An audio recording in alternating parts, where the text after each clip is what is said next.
Achieve optimal scintillation at the Seattle International Film Festival, May 7th through 17th. With 203 films from over 70 countries, the festival will immerse you in a cinematic experience unlike anywhere else. Discover independent and international films, in person, in the heart of Seattle. There's something for everyone, so join the community and start experimenting.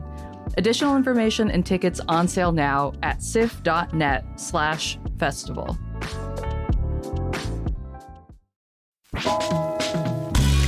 This is CityCast Seattle.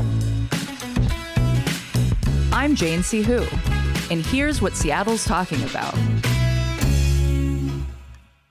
Journalists across the region have pledged to go on strike, and Seattle Public Schools is enforcing a new cell phone policy starting today.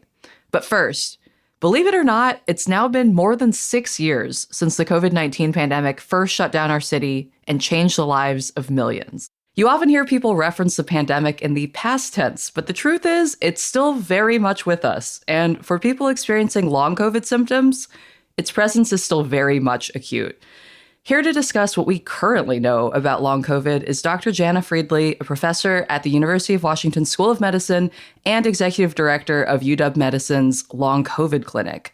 Welcome, Dr. Friedli. Thanks for having me. So take us back to 2020. Dark times, but what were you seeing from patients that led you to found this clinic?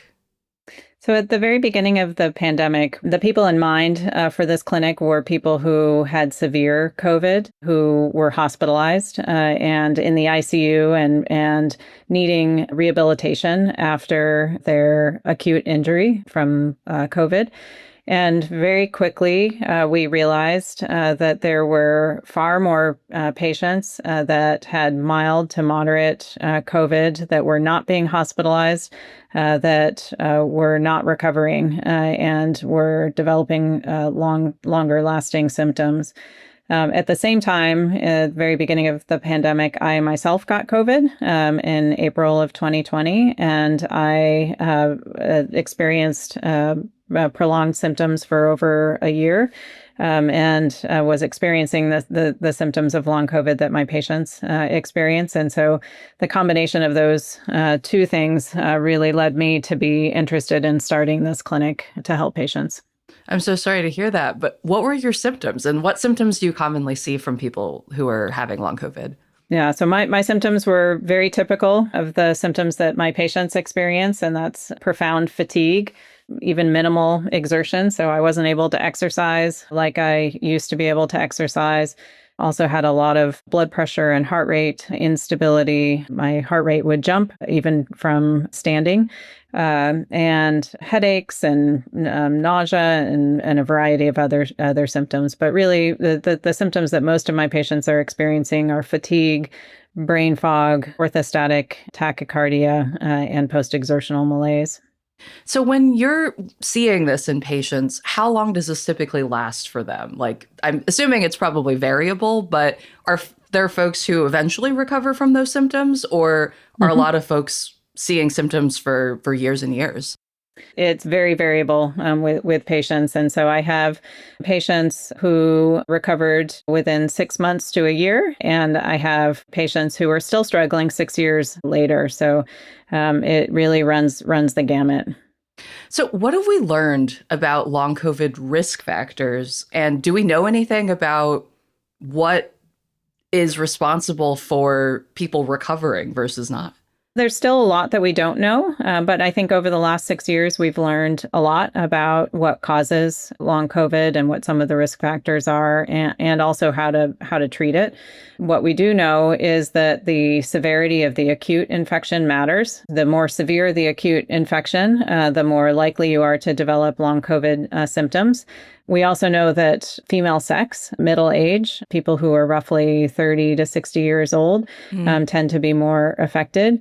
And then people with underlying conditions, like underlying autoimmune conditions or connective tissue conditions, people who have underlying chronic fatigue syndrome illnesses or a history of that, all seem to have elevated risk.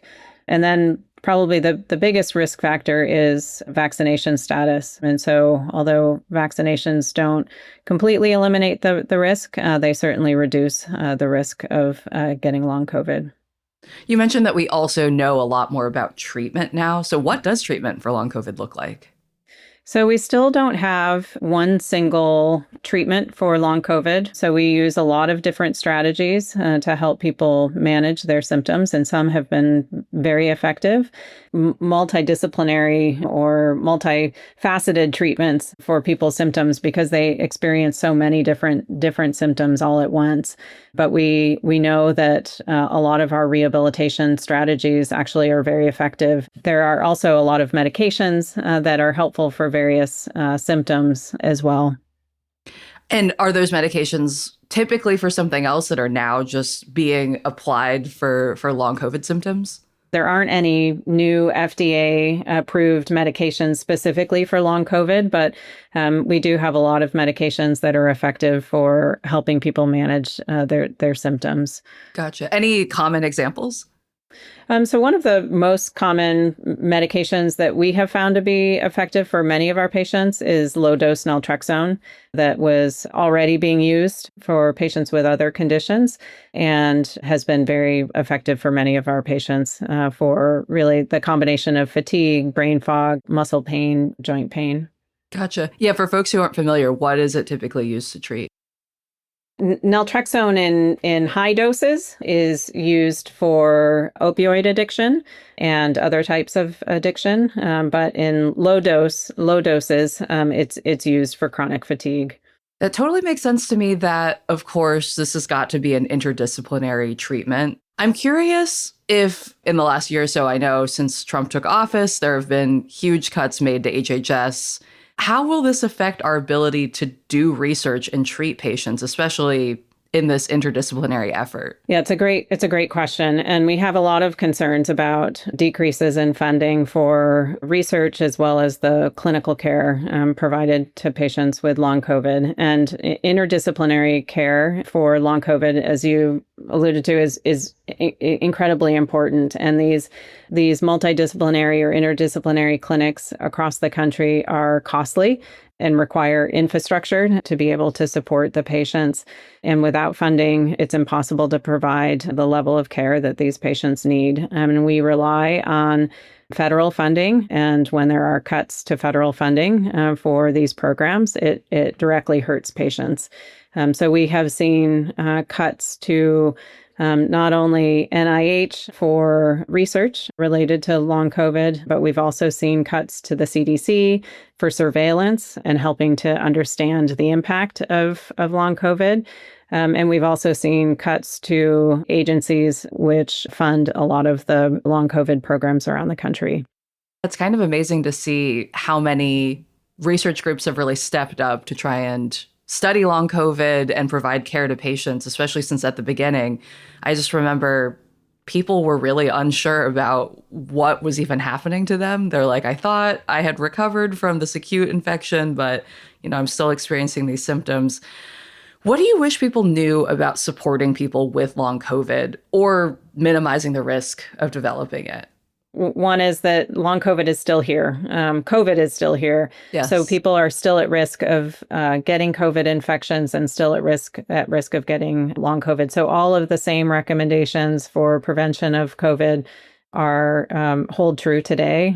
So continuing to be safe as best we can. Vaccinations are important, and we still recommend that people are vaccinated. And try to mask when they're in high risk situations and may be exposed to COVID. The biggest thing that I see with patients with long COVID is that they're not believed that it's not a real condition or that it's a psychological condition or that people's fatigue or exercise intolerance is simply deconditioning. And none of those things are true. This is a very real condition, and it can be devastating for people. And I will say that people with long COVID oftentimes do have coexisting mental health conditions. The impact of long COVID causes mental health conditions because it is such a devastating condition. So they do go hand in hand, but it does not mean that this is primarily a psychological condition. But we do need to address those issues as well. Yeah. I mean, how could that prolonged physical illness not affect your mental state in some way? Absolutely. Well, Dr. Jana Friedli, director of UW Medicine's Long COVID Clinic, thank you so much for joining us. Thank you so much for having me. I really appreciate it. And if there are folks who are interested in seeking out treatment, how do they get more info about the Long COVID Clinic? We have a website for our clinic. Just look for the UW Medicine Long COVID Clinic. Thanks so much, Dr. Friedli.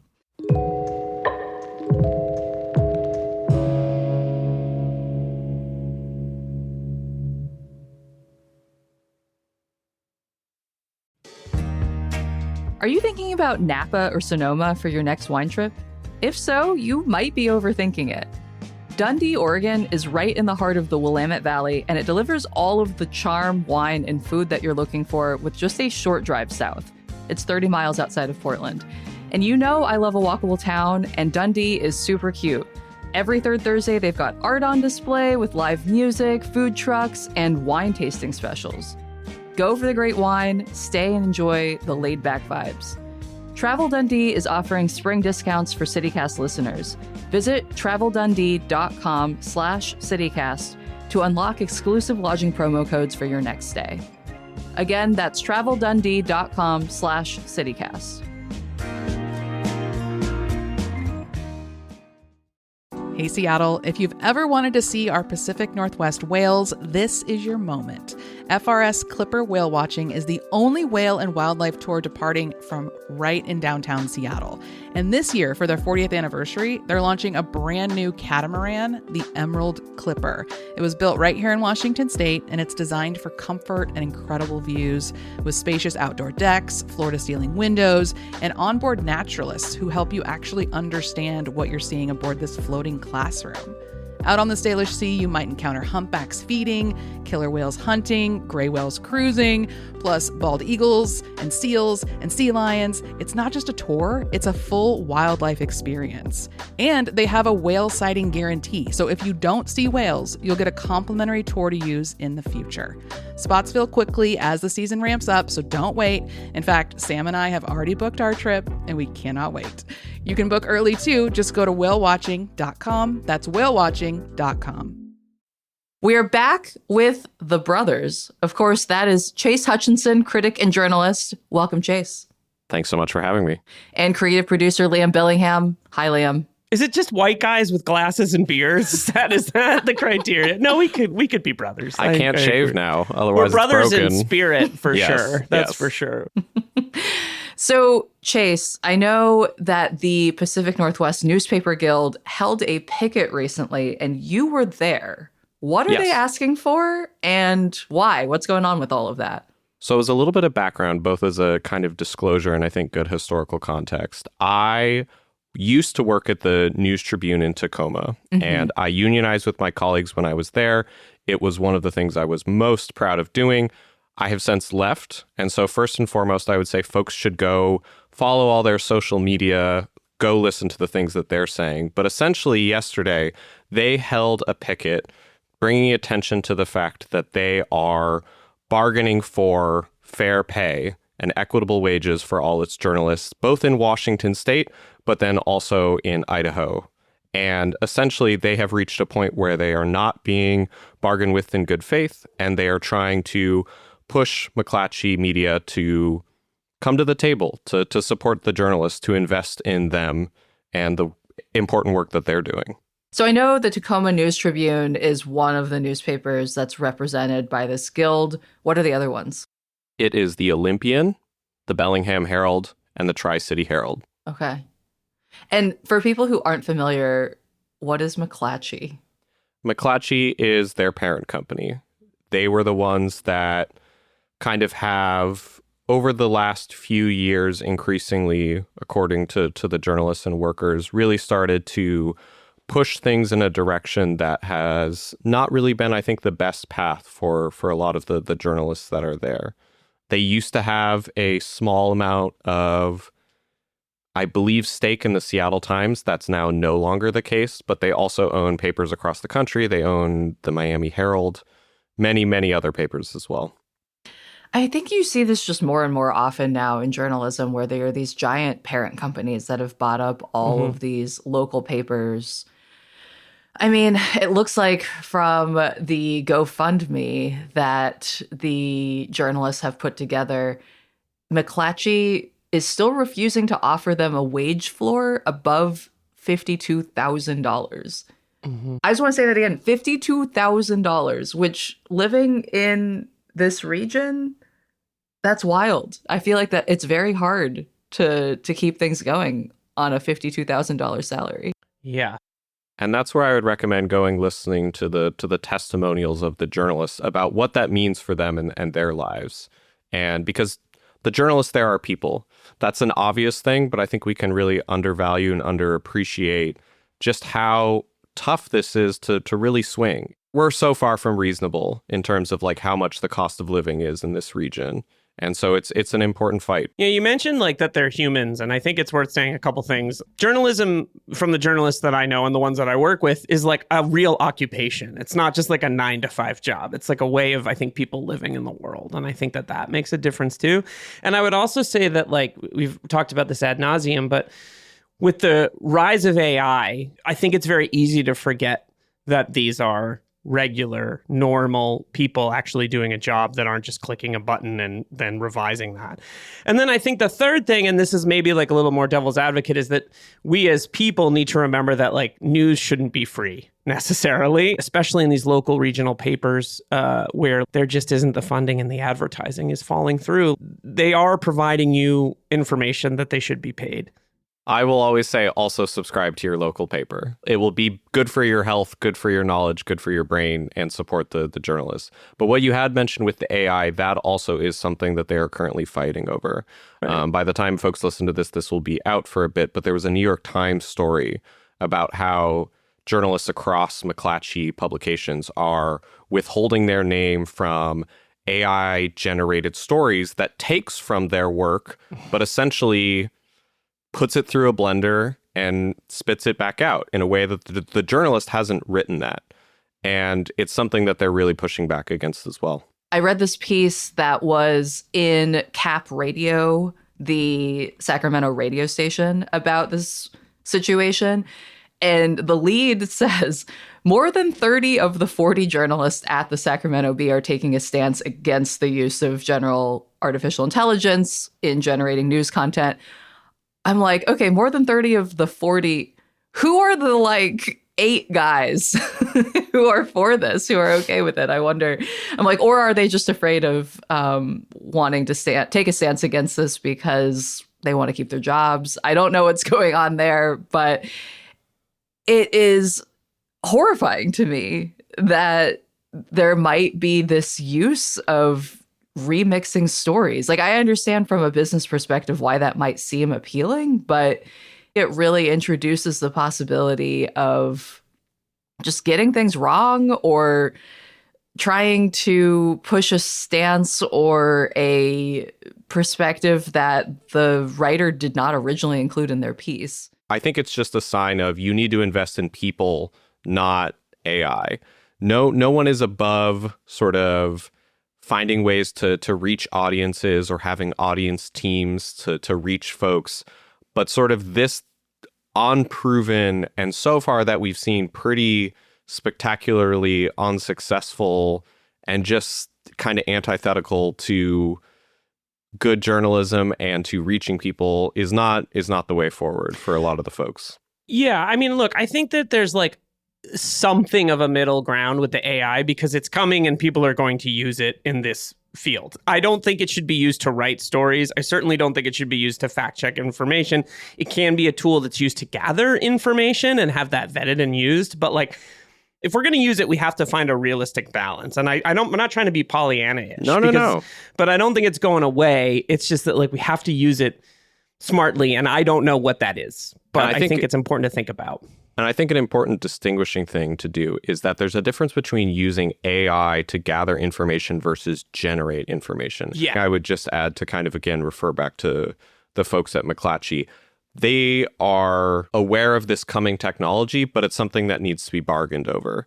If it's where you're changing the working conditions of journalists with this pretty significant shift into using this technology, you got to bargain over it. You got to come to the table and talk with them about it. Yeah, and in the case of this generative AI being used in the Sacramento Bee, the Bee says that every story, including the ones generated by AI, will still need to be edited by human editors. But one of the reporters there is quoted as saying, they're banking on using our credibility as reporters to shore up the credibility of this AI tool that reporters of the Sacramento Bee do not believe in. But did this come up at all at the picket that you were at, Chase? The picket was about multiple things. Currently, the focus is on the pay, so I do want to emphasize that part in particular. I think these things go hand in hand. The credibility that a journalist builds up over months, years, decades of working with people, being in communities, reporting on stories nobody else is doing, that's invaluable. And I think McClatchy needs to put its money where its mouth is and not just try and take the credibility of those journalists, slap it on AI, and then not pay the people that it's taking the work from. That's kind of the big picture thing. But it was a good day yesterday of talking with lots of folks about pay, lots of good support from the community as well. I mean, it's also tough when, you've got this giant national parent company that's got all of these papers. Like, they don't always know the needs and the concerns of the staff at each individual local paper. And each local paper is going to be a little bit different. I really do hope that they come to a smooth resolution here, because a lot of communities have lost their local papers. And as a result, there really is nobody keeping track of what is happening in local government, what is just happening around town. And if people are less informed, then, power is able to do things that kind of under the radar. I'll get off my soapbox now. No, it's a good soapbox to be on. I'm going to join you up there. Corruption increases when there's no one keeping an eye, when there's no sort of watchdog reporting, or just very basic records kind of looking into. I remember years ago when my colleague Stacia, who no longer works at the News Tribune, she did a records request for the medical examiner's report surrounding the death of Manny Ellis. Manny Ellis was a 33-year-old black man who was killed in police custody in 2020. And it was, again, something that didn't make a lot of headlines, and then only later was brought to light that something had gone not just seriously wrong, but had been a use of excessive force with someone that needed help. That then revealed that that was not just a death. That was something that could have been avoided and should have been avoided. And that brought national news attention. That might not have happened was there not someone in Tacoma doing that work. And I would say that's one small part of it, but every day is them doing that work. So if folks want to support them, support the strike fund, support the letters, because these are people that deserve your support and who we will miss greatly if they are gone. When do we find out what happens next, Chase? For folks wanting to learn more and get the most up-to-date information from the journalists, you can go to Pacific Northwest Newspaper Guild on Instagram, WAA Newspaper Guild on Instagram, ID WAA News Guilds, all of those places. Get engaged, get involved. That will be the place where you'll be able to get the most up-to-date information. Thanks for bringing us that info, Chase. Of course. Let's take a break, and when we come back, let's talk about the new cell phone policy being put in place at Seattle Public Schools today.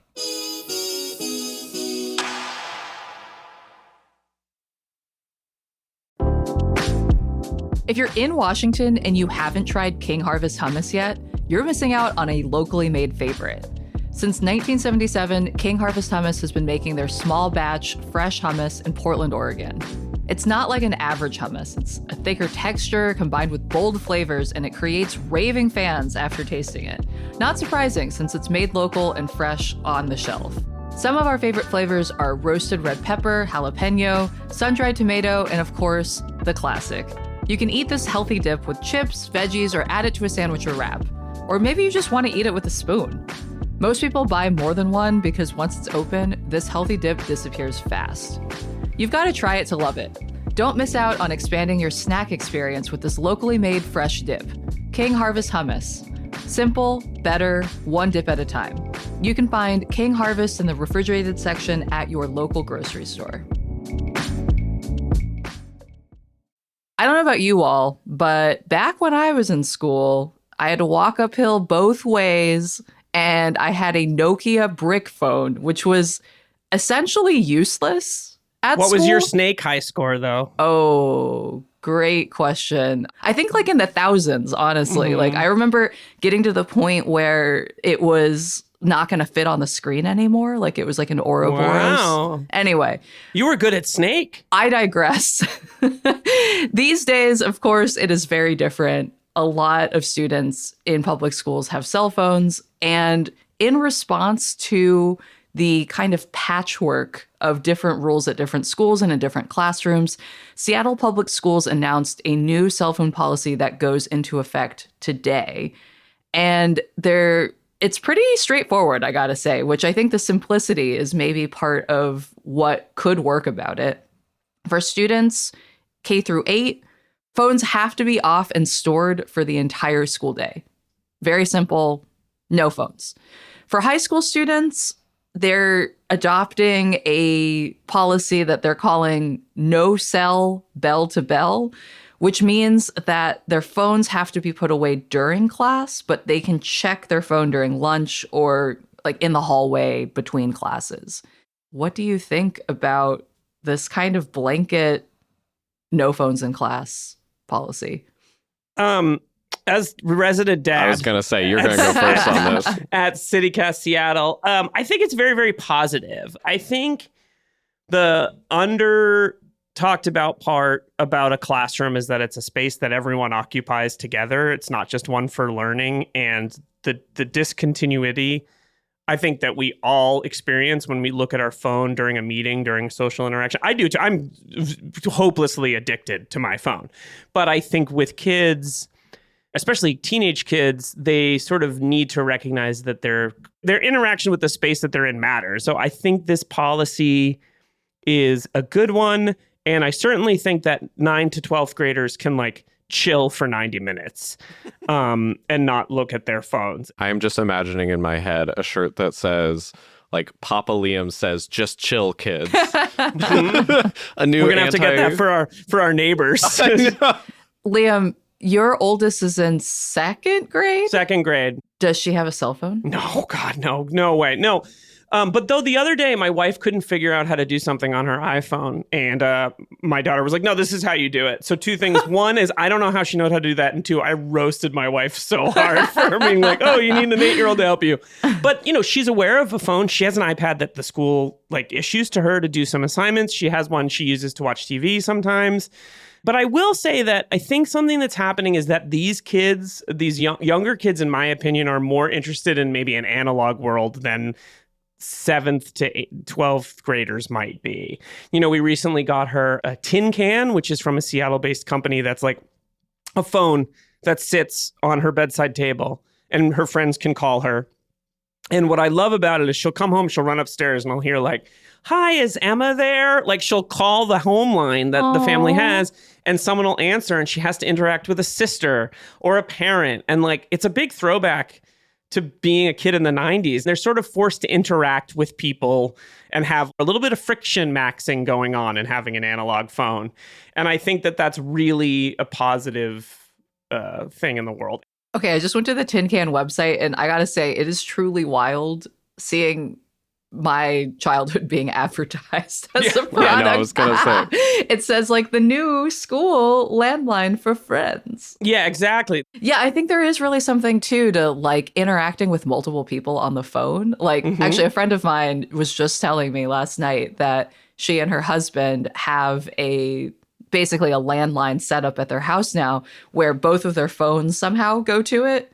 And that whoever picks up first, you know, they answer the phone, and sometimes it's for the other person, but then they get to have a little chat with their partner's friend. And it's like, well, hold on, let me go get them. And Totally. it feels like that's a very small detail about how to interact with other people in the world, but one that I'm realizing has mostly been lost since everyone has like an individual phone. This is sort of my like soapbox, is that like we have to get back to learning how to interact with people that we don't generally interact with, because it makes a huge difference. I mean, that's the biggest thing in sending kids to a public school, is the diversity of opinion and people, and like it matters. And kids are a little, with technology as it is now, I think kids can be a little tethered to their parents. And just this little thing in her room that I have the ability to monitor just from hearing her in the next room, but it gives her a little freedom. Well, going back to this new policy, it turns out, so this is obviously a Seattle Public Schools policy, not a blanket Washington policy, but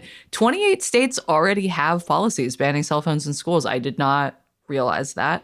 Yeah. But one question that I have about this policy in particular, the press release gives a statistic that it takes 20 minutes for students to refocus after looking at a phone.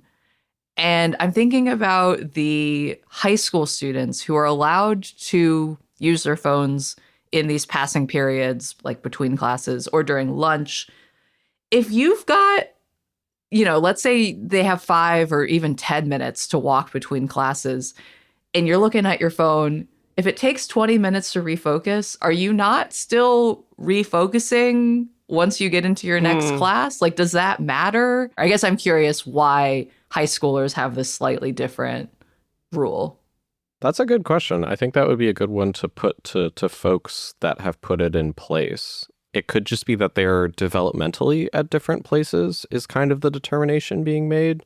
I think it's probably that they're hoping that older kids can sort of moderate their usage if need be, or also might be planning out their day if they have soccer practice and are going to pick somebody up or do something like that.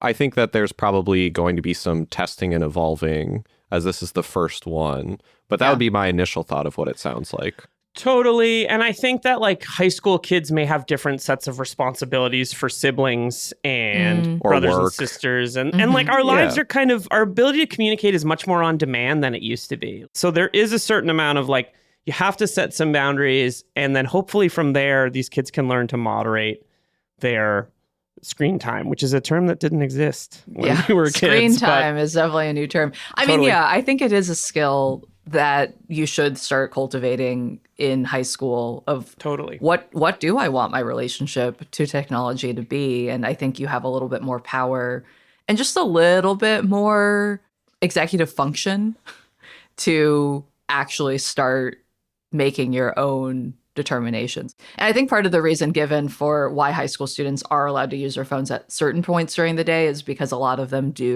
are allowed to leave campus for lunch. Yeah.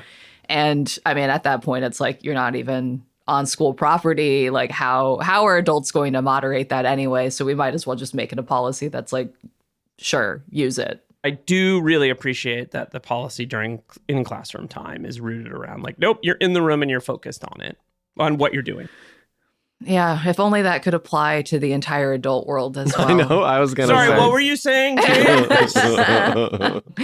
Well, if you happen to be a student in Seattle Public Schools or a teacher or a parent and you have thoughts about how this is going, I would really be interested to hear from you guys. So you can always send us an email at seattle@citycast.fm, or you can text us or leave us a voicemail at 206-880-3931. That's all for today here at CityCast Seattle. Chase, thank you so much for joining us. Thank you so much for having me. And Liam, thanks for being here. Touch grass. I'm your host, Jane Sihu, and in just a second, we've got a segment sponsored by SIF. Creative producer Liam Billingham is chatting with Megan Leonard, festival programming manager, about what's coming to the Seattle International Film Festival this year, from her personal picks to the shorts you can't miss. So stay tuned. Hey everybody, creative producer Liam here with Megan Leonard, festival programming manager at SIFF, the Seattle International Film Festival. Megan, welcome to CityCast Seattle. Thank you so much, Liam. It's so great to be here. Yeah, I'm excited to talk to you and hear all about the festival this year. So, how do you program a film festival like SIFF? What makes a movie a good fit, and what's the day-to-day like on that? We have a team of 25 programmers that actually come together and work by committee to decide our final lineup. We really like to cover a lot of different topics. And so we're looking at things from a top-down angle. It's are we representing the world? Are we representing genres? Are we representing different types of people and different walks of life? We want to really show where films are being made across the country and around the world. Yeah, and I was looking at the schedule earlier, and in the best way, I was I feel overwhelmed by the vast selection of choices this year. So what do you think is the best way to sort of narrow down your list and figure out what to see? We have 203 different films to make your selections from. I know. Both shorts and features combined. Plenty of great films to put your eyes on.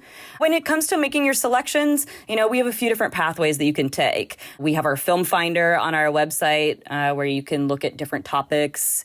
We actually did a lot of work this year to really narrow down what those topics are to make it much more searchable on our website. On top of that, we also have our programmer picks. So each person on our programming team makes a selection of up to 10 films. Do you have a favorite film for the festival this year? One that I've been obsessing about since the start, I watched this through submissions, was Nuisance Bear. I'm in love with this documentary. And it is about polar bears and the way that life has brought polar bears and humans into having to exist in the same place and the ramifications of that. Oh, wow. SIFF has what's called this SIFF effect, which is this feeling of being immersed in indie film and the world of independent film with this really vibrant community. As someone that is at Uptown, Downtown, or once a week, I've definitely felt that. So what do you think makes SIFF and Seattle filmmaking feel so special?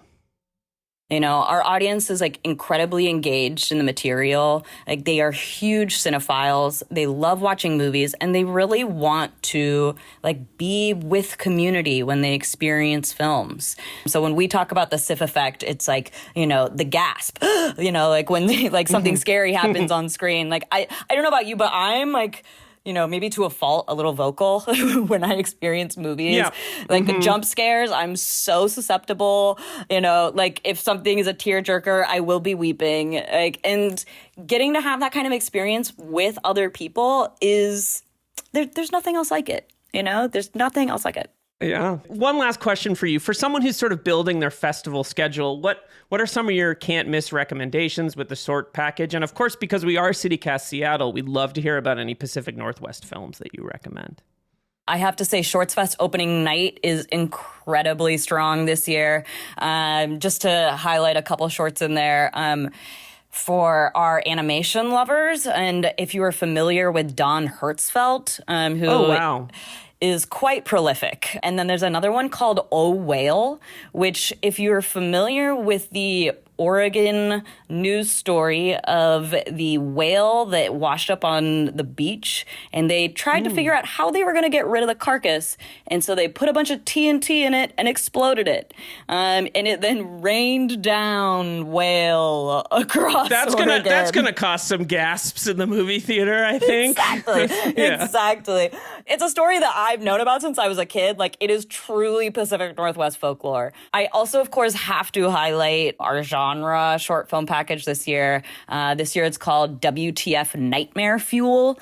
I'll name a couple shorts in it, and again, I think you will get the entire idea of what's going on in there. There's one called Wall Udder, which is what if you could just get your milk from a set of udders on a wall? And there's another one that just won a big award for Best Short at the Overlook Film Festival called Man Eating Pussy. And you can think about exactly what direction that might go. These names are vibrant. These are vibrant names. I have to shout out our local shorts package that'll be screening on Wednesday, May 13th at 6 p.m. Always not to be missed. And then we have our 6 feature films in the Northwest Connections program as well. 4 documentaries, Under a Million Stars, which speaks to the homelessness crisis in Seattle. We have The Life We Leave, which is about human composting. Then we have the Phoenix Jones documentary. And then we also have Zach Weintraub's Assets and Liabilities, which is about an aging skater in Tacoma. So those are going to be really, really fun and very Pacific Northwest. Yeah, I mean, I'm really excited to see some of these films and talk about them for CityCast. So if you are looking to build your SIFF schedule, head to sif.net/festival to check out the full lineup and use the Film Finder to find your picks. We'll have that link in our show notes. Thanks for listening. Thank you so much, Liam. I'm your host, Jane C. Hu, and listeners, we want to hear from you. You can always send us an email at seattle@citycast.fm. You can also text us or leave us a voicemail on the CityCast hotline at 206-880-3931. Until next time, see you, Seattle.